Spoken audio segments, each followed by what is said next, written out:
Hello students, welcome back to our channel TS EAP Set MSET 2024 సంబంధించి all ticket complete ఇన్స్ట్రక్షన్తో పాటు exam day రోజు మీరు తీసుకువెళ్ళాల్సినటువంటి documents ఏవి సక్సెస్ఫుల్గా ఎగ్జామినేషన్ కంప్లీట్ చేయాలంటే మీరు క్యారీ చేయాల్సినటువంటి డాక్యుమెంట్స్ ఏవో కూడా ఈ వీడియోతో స్టెప్ బై స్టెప్ అయితే చూడబోతా ఉన్నాము కంప్లీట్గా. అదేవిధంగా ఈ వీడియోని ప్రతి ఒక్కరు కూడా స్కిప్ చేయకుండా పూర్తిగా ఎండ్ వరకు చూడండి.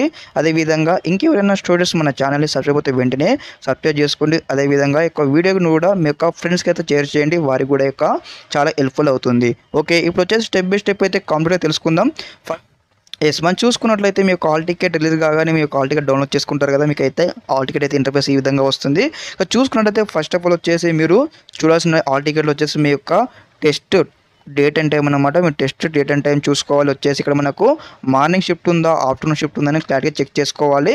ఓకే, అదేవిధంగా నెక్స్ట్ వచ్చేసి ఇక్కడ మనం చూసుకున్నట్లయితే ఇక్కడ మనకు ఏదైతే కనిపిస్తుంది కదా టెస్ట్ సెంటర్ అనమాట, ఎగ్జామినేషన్ సెంటర్ ఖచ్చితంగా మనం చూడాల్సి ఉంటుంది. ఇక్కడ వచ్చేసి కంప్లీట్గా మనకు డీటెయిల్స్ అయితే ఉంది. ఫర్ ఎగ్జాంపుల్ వచ్చేసి అయాన్ డిజిటల్ జోన్ ఇక్కడ మనకి ఇక్కడ రామకృష్ణ కాలనీ క్లారిటీగా మేము మెన్షన్ చేయడం జరిగింది. కాబట్టి ప్రతి ఒక్కరు కూడా దీనైతే దృష్టిలో పెట్టుకొని మీరైతే ఎగ్జామినేషన్ సెంటర్కి అయితే రీచ్ కావాల్సి ఉంటుంది. మీరైతే టైం అయితే ఎస్టిమేట్ చేయకండి, మీరు అక్కడికి తొందరలోనే రీచ్ కావాలి. 1.5 hours బిఫోర్గా రీచ్ అవ్వాలి. మీకు సంబంధించి కొన్ని డాక్యుమెంట్ వెరిఫికేషన్ అవి ఉంటాయి కాబట్టి ప్రతి ఒక్కరు కూడా ఈ యొక్క సెంటర్ అనేది 1-2 సార్లు అయితే చెక్ చేయండి, గూగుల్ అయితే సెర్చ్ చేయండి. ఓకే, మీరు క్యాండిడేట్ సిగ్నేచర్ చేయాల్సి ఉంటుంది. మీరు ఏదైతే క్యాండిడేట్ సిగ్నేచర్ ఉంటుందో మీరు ఎగ్జామినేషన్ హాల్లోకి వెళ్ళిన తర్వాత మీరు చేయాల్సి ఉంటుంది. మీకు ఇక్కడ ఏదైతే మీరు ఇచ్చి ఉంటారో అప్లికేషన్లో సేమ్ యాస్టీజ్గా ఆ విధంగానే యొక్క సిగ్నేచర్ కూడా ఉండాల్సి ఉంటుంది.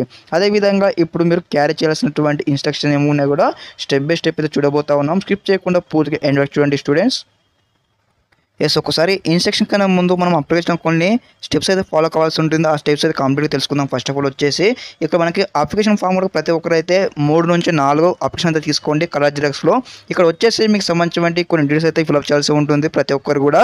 ఎప్పుడైతే ఇక్కడ మనకు ఫస్ట్ బాక్స్ కనిపిస్తూ ఉంది కదా, ఈ ఫస్ట్ బాక్స్లో బిఫోర్ ఎంటరింగ్ ద ఎగ్జామినేషన్ అనమాట, మీకు సంబంధించిన కలర్ ఫోటో ఇక్కడ మీరు స్టిక్ చేయాల్సిన అవసరం అయితే ఉంటుంది. అదేవిధంగా ఇక్కడ సెకండ్ బాక్స్ వచ్చేసి మీకు సంబంధించిన ఏదైతే సిగ్నేచర్ ఉంటుందో అక్కడ సిగ్నేచర్ అయితే అక్కడ పెట్టాల్సి ఉంటుంది. ఏదైతే మీరు అప్లికేషన్లో పెట్టి ఉన్నారో సిగ్నేచర్ సేమ్ యాసిడ్గా సిగ్నేచర్ అయితే చేయాల్సి ఉంటుంది. అదేవిధంగా ఇక్కడ వచ్చేసి అయితే మీకు సంబంధించిన లెఫ్ట్ హ్యాండ్ థంబ్ ఇంప్రెషన్ అనమాట, మీరు మీ యొక్క థంబ్ అయితే ఇవ్వాల్సి ఉంటుంది. మీ యొక్క చేతికి కూడా మీ యొక్క బొట్టన వేలు కూడా లెఫ్ట్ సైడ్కి ఒక పెన్తో మీరైతే స్టిక్ చేసుకొని ఇక్కడ మనం పెట్టాల్సి ఉంటుంది. ఒక థంబ్ ఇంప్రెషన్ తీయాల్సి ఉంటుంది స్టెప్ బై స్టెప్ కూడా. ఓకే, ప్రతి ఒక్కరు కూడా ఒకటికి 2 సార్లు చెప్తా ఉన్నాను అందరు స్టూడెంట్స్ కూడా. మీరైతే 3 నుంచి 4 ఆల్ టికెట్స్ 3 నుంచి 4 తీసుకోండి. అదేవిధంగా అప్లికేషన్ ఫామ్ కూడా 3 నుంచి 4 అయితే తీసుకోవాలి. ఖచ్చితంగా మనకి అక్కడ డాక్యుమెంట్ వెరిఫికేషన్ ఖచ్చితంగా అవసరమైతే ఉంటుంది. అదేవిధంగా ఇప్పుడు వచ్చేసి అయితే ఇన్స్ట్రక్షన్ చూద్దాం స్టెప్ బై స్టెప్ కూడా. ప్రతి ఒక్కరు కూడా ఈ వీడియో స్కిప్ చేయకుండా చూడండి అందరు కూడా. ఓకే, ఫస్ట్ వన్ చూసుకున్నది ప్రతి ఒక్క స్టూడెంట్స్ కాన్ఫిడెన్స్ తీసుకు వెళ్ళండి. ప్రతి ఒక్కరు కూడా మేము ఎగ్జామ్ బాగా రాస్తామని కాన్ఫిడెన్స్తో ఉండాలి. అదేవిధంగా మాకు మంచి ర్యాంక్ వస్తుందని కాన్ఫిడెన్స్ ఉంటే ఎగ్జామ్ కూడా సక్సెస్ఫుల్గా కంప్లీట్ చేద్దాం. ఒకసారి మనం ఇన్స్ట్రక్షన్ చూద్దాం. ఇక్కడ ఇన్స్ట్రక్షన్ చూసుకుంటే ఫస్ట్ వన్ వచ్చేసి మీరైతే ఎగ్జామినేషన్ సెంటర్కి అయితే బిఫోర్గానే మీరు అడ్వాన్స్గా అయితే రీచ్ కావాలని అక్కడ మెన్షన్ చేసి ఉన్నారు. ప్రతి ఒక్కరు కూడా మీ యొక్క టైం ఏదైతే హాల్ టికెట్లో మెన్షన్ చేసుకున్నారో దానికన్నా మీరు 1.5 hour ముందైతే మీరైతే ఎగ్జామినేషన్ సెంటర్కి అయితే రీచ్ కావాల్సి ఉంటుంది. రీచ్ అయిన తర్వాత వచ్చేసి అక్కడ ఏంటంటే మీరు యొక్క కొంచెం ప్రాసెస్ ఉంటుందన్నమాట. మీకు సంబంధించిన డాక్యుమెంట్ వెరిఫికేషన్ ఉంటుంది. మీ యొక్క టెస్ట్ రూమ్స్ అవి చెక్ చేసుకోవాల్సిన అవసరం ఉంది. కాబట్టి ప్రతి ఒక్కరు కూడా 1.5 hour ముందుగానే మీరైతే రీచ్ కండి. ఓకే, నెక్స్ట్ వన్ ఇక్కడ second, the candidate will be permitted in to the examination hall from 7:30 AM onwards from the forenoon and section. Okay, at 1:30 PM onwards for the afternoon section అనమాట. మీకు already ఇక్కడ వచ్చేసి మీకు timing mention చేసి ఉన్నారు కదా, 9 o'clock అయితే మనకి ఎగ్జామినేషన్ కండక్ట్ చేయడం జరుగుతుంది. కానీ మనకు 1.5 hour బిఫోర్గానే మీకు ఎగ్జామినేషన్ సెంటర్లోకి అలౌ చేసి మనకి క్లారిటీగా మనకి మెన్షన్ చేయడం జరిగింది హాల్లోకి కూడా. అదేవిధంగా ఆఫ్టర్నూన్ షిఫ్ట్ వచ్చేసి మనకు 3 o'clock ఎగ్జామ్ ఉంటుంది యాక్చువల్గా. కానీ మనకి ఇక్కడ 1:30 PM లోపే ఎంటర్ చేసి మీరు ఎంటర్ అయ్యి అక్కడ మీకు సంబంధించిన కొన్ని డీటెయిల్స్ అయితే వెరిఫికేషన్ అయితే చేసుకోవాల్సి ఉంటుంది. ఓకే, నెక్స్ట్ వన్ వచ్చేసి ఇక్కడ థర్డ్ వన్ అనమాట. చూడండి ఒకసారి, all tickets shall be produced at the entrance of the test centre and also in the examination hall అనమాట. మీరైతే ఎప్పుడైతే ఎగ్జామినేషన్ సెంటర్లోకి వెళ్తారో అప్పుడైతే మీరు ఒక దగ్గర అయితే మీ యొక్క హాల్ టికెట్ అయితే సబ్మిట్ చేయాల్సి ఉంటుంది. అదేవిధంగా మీరు దాన్ని సబ్మిట్ చేయకపోతే మేము నెక్స్ట్ ఎగ్జామినేషన్ సెంటర్కి అలో చేయమని క్లారిటీగా మెన్షన్ చేయడం జరిగింది. మీరు అదేవిధంగా చాలామంది స్టూడెంట్స్ అయితే ఒక డౌట్ అయితే ఉండడం జరుగుతుంది.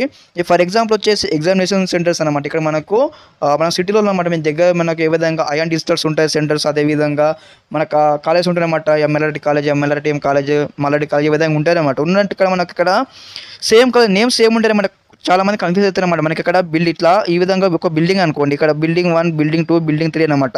చాలా మంది స్టూడెంట్స్ అయితే కనిపోయి ఒక్క దగ్గరనే మనకి ఇక్కడ ఉంటారనమాట. ప్రతి ఒక్కరు కూడా స్టెప్ బై స్టెప్ అనమాట ఒకసారి రీచ్ కాగానే కన్ఫామ్గా తెలుసుకోండి మీ సెంటర్ ఏది, మీ బిల్డింగ్ ఏది అన్ని కూడా మీరు స్టెప్ బై స్టెప్ తెలుసుకోండి. ఎందుకంటే నేను ఎగ్జామ్ రాసిన టైంలో కూడా నేను కూడా కన్ఫ్యూజ్ అయ్యాను, చాలా నాకు కూడా ఇబ్బంది అయింది. కాబట్టి ప్రతి ఒక్కరు స్టెప్ బై స్టెప్ అయితే ఎక్స్ప్లెయిన్ చేస్తాను కదా. ప్రతి ఒక్కరు కూడా ఎగ్జామినేషన్ సెంటర్కి వెళ్ళగానే సెంటర్ అయితే ఎగ్జామినేషన్ కన్ఫర్మ్ చేసుకోండి. ఓకే, మీ సెంటర్ ఇక్కడ ఉందా, ఏ బిల్డింగ్లో ఉందా కన్ఫర్మ్ చేసుకొని అయితే స్టెప్ బై స్టెప్ అయితే మీరైతే ఎగ్జామినేషన్ అయితే రాయండి. నెక్స్ట్ ఇప్పుడు ఇన్స్ట్రక్షన్ చూసుకుందాం ఒకసారి వచ్చేసి కూడా. నెక్స్ట్ ఇక్కడ ఏదైతే 4th వన్ చూడండి ఒకసారి. Candidate shall carry into the examination hall వచ్చేసి ఇక్కడ మనకి ఏమేమి మీరు క్యారీ చేయాలనుకుంటే మస్ట్ మనం చూసుకున్నట్టయితే ఇక్కడ చూడండి. ఇక్కడ okay, black or blue ball point pen carry చేయండి. అదేవిధంగా ఆల్ టికెట్ అనమాట. ఆల్ టికెట్ వచ్చేసి కలర్ జిరాక్స్ తీసుకోండి. 4 నుంచి 5 కలర్ జిరాక్స్ తీసుకోండి ఆల్ టికెట్. అదేవిధంగా ఆన్లైన్ అప్లికేషన్ ఫామ్ కూడా వచ్చేసి కూడా మీరైతే ముందు చెప్పినట్లు 3 నుంచి 4 అప్లికేషన్ ఫామ్ తీసుకోండి, అది కూడా కలర్ జిరాక్స్ అనమాట. అదేవిధంగా ఎవరైతే ఎస్సీ ఎస్టీ స్టూడెంట్స్ ఉంటారో ఖచ్చితంగా ఎవరైతే ఒక క్యాస్ట్ సర్టిఫికేట్ అయితే మ్యాండేట్గా మీరైతే క్యారీ చేయాలి. ఒక ఎగ్జామినేషన్ సెంటర్కి అయితే ఇక్కడ వెరిఫై చేస్తారనమాట. ఓకే, నెక్స్ట్ వచ్చేసి ఇక్కడ 5th ఇన్స్ట్రక్షన్ చూసుకున్నట్లయితే ఏదైతే మనకి ఇక్కడ మీకు ముందు చూపించినట్లు కంప్లీట్గా మీ యొక్క అప్లికేషన్ ఉంటుంది కదా. అప్లికేషన్లో మీ యొక్క ఫోటోగ్రాఫ్ స్టిక్ చేసి అదేవిధంగా అక్కడ సిగ్నేచర్ సైన్ ఇచ్చేసి మీ యొక్క థంబ్ ఇంప్రెషన్ ఇచ్చేసిన తర్వాత ఏదైతే మీరు ఎగ్జామినేషన్ హాల్లోకి వెళ్తారో వెళ్ళిన తర్వాత మీకు సంబంధించిన ఇక్కడ ఇన్విజిలేటర్ ఉంటారు కదా, వారికి కూడా మీ యొక్క అప్లికేషన్ కూడా హ్యాండ్ ఓవర్ చేయాలన్నమాట. ఇన్విజిలేటర్ కూడా మీ యొక్క అప్లికేషన్ అయితే హ్యాండ్ ఓవర్ చేయాలి. ఓకే, మనం ఇక్కడ క్లారిటీ ఇవ్వడం జరిగింది. ఓకే, నెక్స్ట్ వచ్చేసి చూసుకున్నట్లయితే ఇక్కడ అదర్వైజ్ మీరు ఇక్కడ వారికి కూడా ఈ యొక్క అప్లికేషన్ హ్యాండ్ ఓవర్ చేయని పక్షాన ఏమవుతుందంటే మీ యొక్క రిజల్ట్ కూడా మేము అనౌన్స్ చేయమని ఇక్కడ మనకు క్లారిటీగా మనకైతే ఇవ్వడం జరిగింది. ఓకే, ప్రతి ఒక్కరు కూడా ఈ యొక్క ఆప్షన్ని దృష్టిలో పెట్టుకుని ప్రతి ఒక్కరు కూడా స్టెప్ బై స్టెప్ అయితే అన్ని స్టెప్స్ కూడా ఫాలో అవ్వండి. ఓకే, నెక్స్ట్ వచ్చేసి 6th వన్ చూసుకున్నట్లయితే candidate should return okay, candidate వచ్చి మీరు ఏమేమి రిటర్న్ చేయాలి అంటే ఎగ్జామినేషన్ హాల్కి పోయిన తర్వాత ఫస్ట్ ఆఫ్ ఆల్ వచ్చేసి మీ యొక్క అప్లికేషన్ ఫామ్ అయితే హ్యాండ్ ఓవర్ చేయాలి ఇన్విజిలేటర్కి. తర్వాత మీకు ఇక్కడ బుక్లెట్ అనమాట మీకు రబ్ చేసుకోవడానికి మీకైతే ఎగ్జామినేషన్ ఇన్విజిలేటర్ అయితే బుక్లెట్ అయితే ప్రొవైడ్ చేయడం జరుగుతుంది. అందులో మీరైతే క్వశ్చన్స్ ఉంటాయి కదా, మీరు రఫ్ వర్క్ చేసుకుంటారు. రఫ్ వర్క్ చేసిన తర్వాత మీరు అన్ని పేజెస్ వాడితే ప్రతి ఒక్క పేజీ కూడా వారికి మీ యొక్క అప్లికేషన్ ఫామ్ అదేవిధంగా మీకు సంబంధించినటువంటి ఏదైతే బుక్లెట్ ఇచ్చి ఉంటారో ఆ రఫ్ వర్క్ చేసుకోవడానికి ఒక బుక్లెట్ కూడా మీరైతే వారికి ఎప్పుడైతే మీ ఎగ్జామ్ అయిపోయిన తర్వాత కంప్లీట్ అయిపోయిన తర్వాత మీరు ఎగ్జామినేషన్ నుంచి బయటకు వచ్చేటప్పుడు మీ యొక్క ఇన్సులేటర్ కూడా సబ్మిట్ చేసి రావాల్సి ఉంటుంది. ఓకే, క్లారిటీగా మెన్షన్ చేయడం జరిగింది. అదేవిధంగా నెక్స్ట్ చూసుకున్నట్లయితే 7th ఇన్స్ట్రక్షన్ చూసుకున్నట్లయితే carry of calculators mathematical tabs కానీ అదేవిధంగా మన ఇక్కడ సెల్ ఫోన్స్ కానీ వాచెస్ కానీ ఇవన్నీ కూడా ప్రొహిబిట్ చేయడం జరిగిందనమాట. ఎలాంటి ఎలక్ట్రిక్ గ్యాజెట్స్ కూడా మీరైతే మెయింటైన్ చేయొద్దు. మీ యొక్క చేతులకు వాచెస్ కానీ స్మార్ట్ వాచెస్ కానీ ఫోన్స్ కానీ ఇలా ఎటువంటి ఎలక్ట్రిక్ గ్యాజెట్స్ కూడా ఉండొద్దు అనమాట. మీకు సంబంధించినటువంటి ఏదైతే ఎలక్ట్రిక్ గ్యాజెట్స్ ఉంటాయి మీరు ఎగ్జామ్ హాల్ అవుట్ సైడ్ మీ యొక్క పేరెంట్స్ వచ్చి ఉంటారు కదా, వారికన్నా మీ సిస్టర్స్ కన్నా ఎవరికన్నా ఇచ్చేసి కూడా ఎగ్జామ్ నీకైతే ఎంటర్ కావాల్సి ఉంటుంది. లేదంటే మీకు అయితే సివియర్గా పనిష్మెంట్ తీసుకున్నామని క్లారిటీగా మనకి ఇక్కడ మెన్షన్ చేయడం జరిగింది. అదేవిధంగా మీకు సంబంధించినటువంటి ఏదైతే ఎగ్జామినేషన్ ఇక్కడ మనకి 8th వన్ చూసుకున్నట్లయితే ఏదైతే మీరు ఎగ్జామినేషన్ సెంటర్కి వెళ్తారు కదా, వెళ్ళిన తర్వాత మీకు ఇక్కడ మీరు ఏదైతే అప్లికేషన్ సెలెక్ట్ చేసుకున్నాను ఉంటారు కదా పేపర్ అయితే అదే వర్షన్లో రావడం జరుగుతుంది. అందరు కూడా తెలుగు ఇంగ్లీష్ కాబట్టి తెలుగు ఇంగ్లీష్ వర్షన్లో వస్తుంది. మీరు ఏ ఎగ్జామ్ అప్పుడు మీరు అప్లికేషన్లో ఏ సెలెక్ట్ చేసుకుంటే అదే రావడం జరుగుతుంది. అదేవిధంగా నెక్స్ట్ ఇక్కడ చూసుకున్నట్లయితే ఇక్కడ 9th వన్ చూసుకుని ఒకసారి candidate is permitted to right the examination only once even if you submitted multiple applications అనమాట. మీరు కూడా మల్టిపుల్ అప్లికేషన్ చేసి ఉన్నారు అనుకోండి ఈ యొక్క ఎంసెట్కి కూడా మీరు ఎన్నిసార్లు అప్లికేషన్ చేసినా మీరు ఒక్కసారే ఈ యొక్క ఎంసెట్ ఎగ్జామినేషన్ రాయొచ్చు అని మనకి ఇక్కడ క్లారిటీగా మెన్షన్ చేయడం జరిగింది. అదేవిధంగా నెక్స్ట్ వచ్చేసి 10th వన్ అనమాట. ఆల్ టికెట్ 10th వన్ చూసుకున్నట్లయితే స్టూడెంట్స్ ఉంటారు కదా, చాలామంది కూడా ఒక పొరపాటు చేయడం జరుగుతుంది. మీరు కూడా ఎటువంటి బుక్స్ కానీ రఫ్ పేపర్స్ కానీ ఎగ్జామినేషన్ హాల్కి తీసుకువెళ్ళొద్దని క్లారిటీగా మనకి మెన్షన్ చేయడం జరిగింది. ప్యాడ్స్ కానీ బుక్స్ కానీ ఇవి కూడా ఇక్కడ ఎగ్జామినేషన్ హాల్లోకి ఎంటర్ కాగానే మీకు సంబంధించిన బుక్లెట్స్ అయితే ప్రొవైడ్ చేయడం జరుగుతుంది. మీరు ప్రాక్టీస్ చేసుకోవడానికి రఫ్ వర్క్ చేసుకోవడానికి అని ఇక్కడ క్లారిటీగా మెన్షన్ చేయడం జరిగింది. ఇక్కడ మనకు 10th వన్ వచ్చేసి ప్రతి ఒక్కరు కూడా స్టెప్ బై స్టెప్ అయితే ఉండాల్సి ఉంటుంది. అదేవిధంగా 11th వన్ వచ్చేసి all the entries and the booklets supplied by the conveyor from the suppose of the rough work must be filled correctly అని క్లారిటీగా మనకి ఇక్కడ మెన్షన్ చేయడం జరిగింది. అదేవిధంగా మీకు సంబంధించిన అక్కడ వచ్చేసి మీరు ప్రాక్టీస్ ఒకటి చేయాలి. ఇలాంటి సింబల్స్ కానీ అవి అయితే వేయకూడదు. లైక్ ఏ విధంగా అంటే సింబల్స్ కానీ అదేవిధంగా ఇన్రిలవెంట్ మ్యాటర్స్ కానీ అయితే రాయాల్సిన అవసరం అయితే ఉండదు. మీకు ఏదైతే క్వశ్చన్ ఉంటుందో దానికి సంబంధించినటువంటి ప్రాక్టీస్ మాత్రం రఫ్ వర్క్ మాత్రం చేసుకోవాలని క్లారిటీ ఇక్కడ మెన్షన్ చేయడం జరిగింది.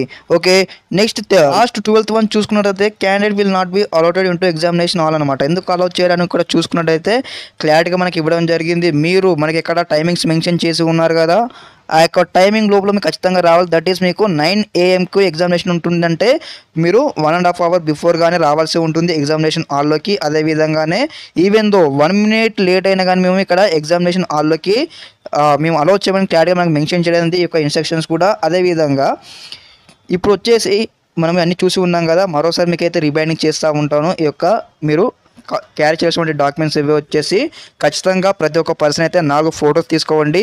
ఓకే, 4 photos, మీ యొక్క ఆధార్ కార్డ్ ఒరిజినల్ ఉండాలి. అదేవిధంగా మీకు సంబంధించినటువంటి hall ticket 4 colour xerox copies ఉండాలి.